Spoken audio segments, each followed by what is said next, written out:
Welcome to the Testing Laboratory. Today, we are absolutely tearing apart and completely decoding the Cambridge AS and A-Level Arabic 9680 Quality of Language Mark Scheme.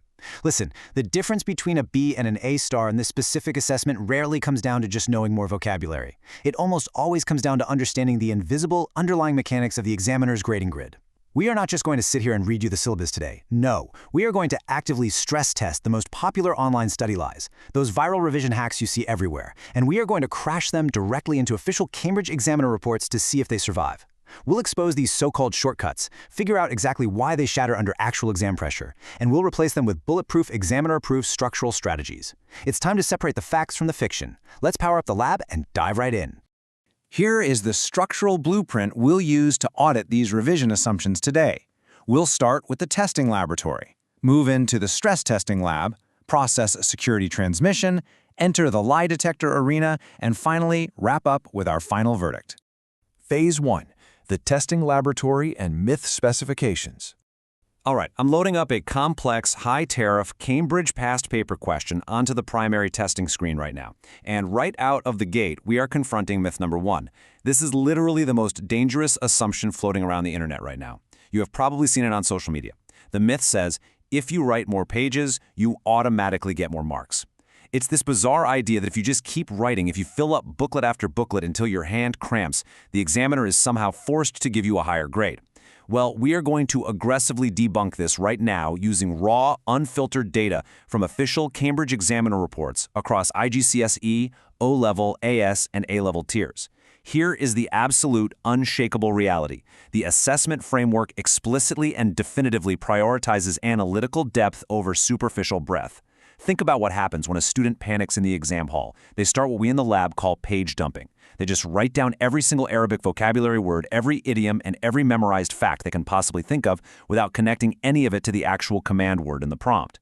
Now you might be thinking, hey, at least I'm showing them I know a lot. But from the examiner's perspective, you aren't gaining marks. In fact, doing this often triggers an immediate marking penalty on the grading grid. Why? Because the core principles of the Arabic 9680 syllabus dictate that academic benchmarks require logical, structured reasoning. Rambling for 5 pages doesn't show mastery, it simply shows a total lack of structure. Examiners are scanning your work, hunting for precise causal relationships and deep linguistic command. They are not looking for a disorganized data dump. They want to see a surgical strike on the question. So remember, better structure, not just more words, is what actually equals more marks.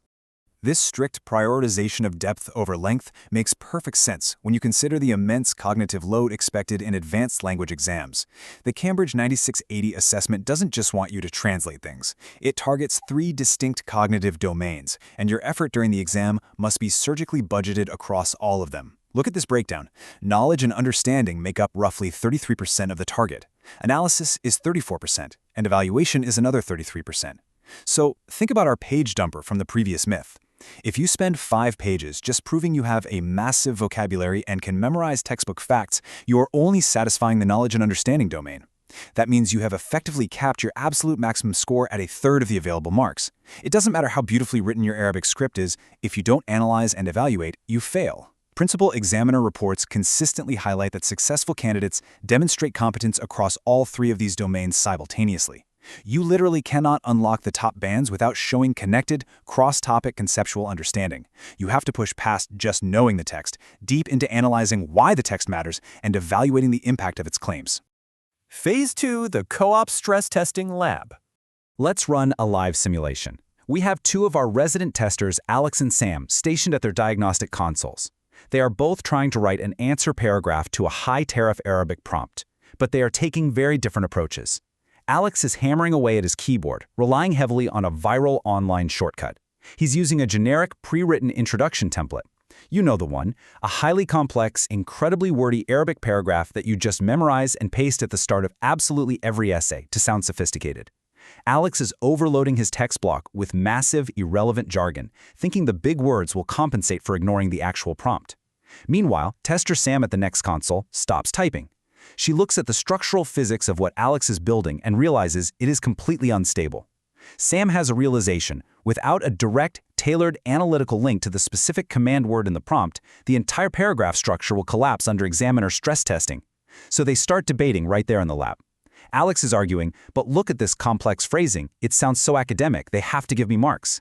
And Sam shoots back, "It doesn't matter if it sounds academic, Alex. If your introduction could apply to literally any essay, then it applies to none of them." And she's absolutely right. The generic template completely ignores the core quality of language requirement, which is to integrate your writing with the specific syllabus context. Sam's tailored approach wins because she modifies her topic sentence to address the prompt from the very first word. To actually succeed and secure those top bands, we must completely abandon these viral hacks. We have to wipe them from our hard drives and utilize the official framework required for top-tier problem solving. This is known in the lab as the Deconstruct, Solve, Evaluate methodology, and it happens in 5 rigorous steps.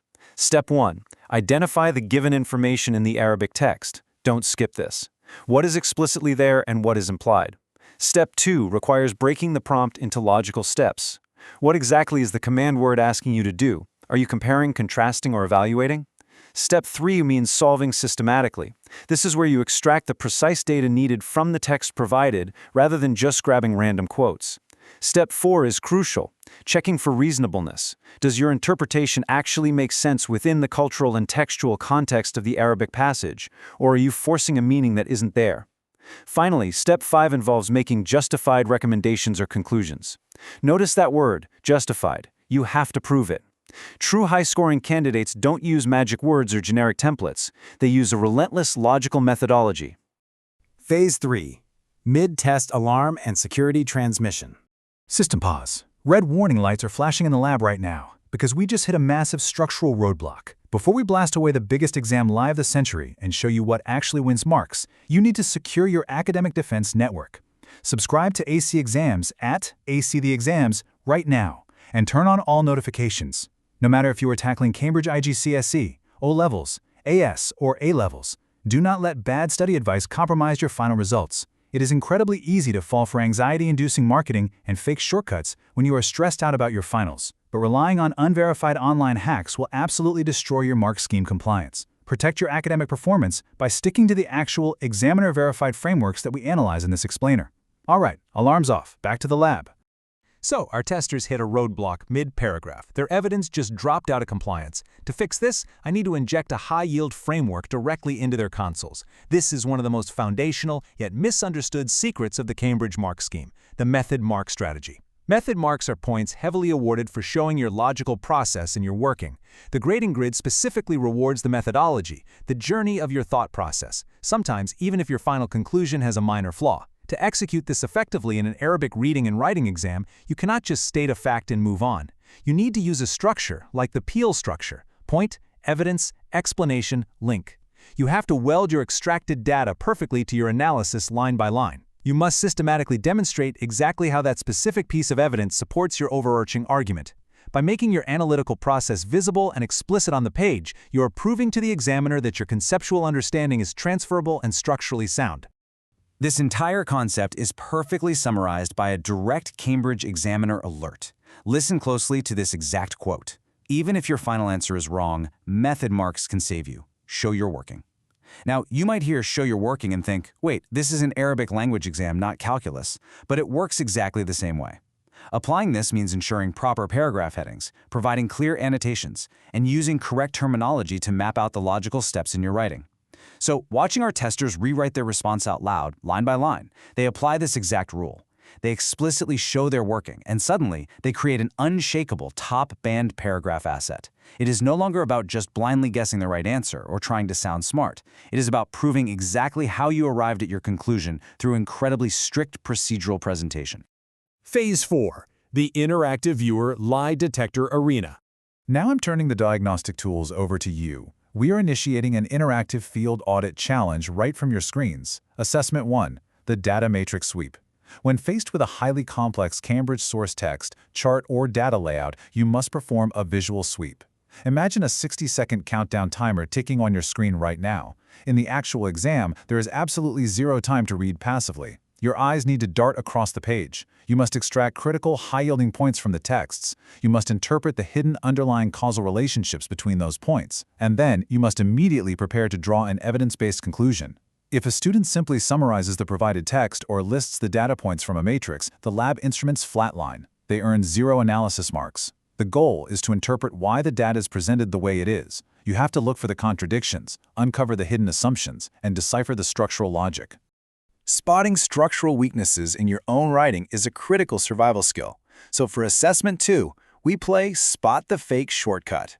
Imagine auditing a paragraph written using one of those popular online writing templates. According to Principal Examiner reports, there are 3 fatal mistakes that consistently destroy grades, and these templates usually commit all 3. Number 1, using the wrong approach for the wrong context. You're writing an argumentative piece when the prompt asked for a descriptive analysis. Immediate penalty. Number 2, forgetting to check strict format and presentation rules. This means no clear paragraphing, ignoring annotations, creating massive, unreadable walls of text. Marks are forfeited again. And number 3, the biggest offender, answers that are not specific to the context given. When a candidate uses a pre-memorized, beautifully translated Arabic phrase that has absolutely zero connection to the specific text in the exam booklet, the examiner's digital marker flashes red. Marks are forfeited immediately. This is exactly where the logic breaks down, and this is precisely why fake shortcuts fail in the arena. The only way to rescue a failing paragraph from the fake shortcut trap is by applying a rigorous evaluative thinking framework. This proves the quality of your evidence. Step 1 is to question the assumptions made in the source text. Do not just blindly accept what the author says. Interrogate it. Step 2 is considering different perspectives. How might other demographics or cultural contexts view this exact same issue? Step 3 is justifying your decisions with hard, undeniable evidence extracted directly from the provided text. And Step 4, this is the golden ticket for top marks, is identifying the limitations of the text and offering alternative interpretations. Let me repeat that because it's absolutely crucial. Explicitly writing down the flaws or the limitations of the evidence you are using clearly signals to the examiner that you have successfully reached the evaluation domain. This entirely bypasses the trap of generic writing because it forces you into deep, specific engagement with the context of the prompt. Phase 5, the final verdict, and outro. Looking back at Tester Alex and Tester Sam's final, high-scoring text blocks, the lab's myth status bar definitively flashes busted for the generic shortcut and confirmed for the structural strategy. To synthesize this entire explainer section, I want you to walk away with these 3 bulletproof, universal truths for surviving the Cambridge Arabic 9680 exam. First, the 3-step command word scan. Literally never start writing without identifying the specific cognitive domain the prompt demands. Highlight it, circle it, know exactly what it wants. Second, the mark per minute budget rule.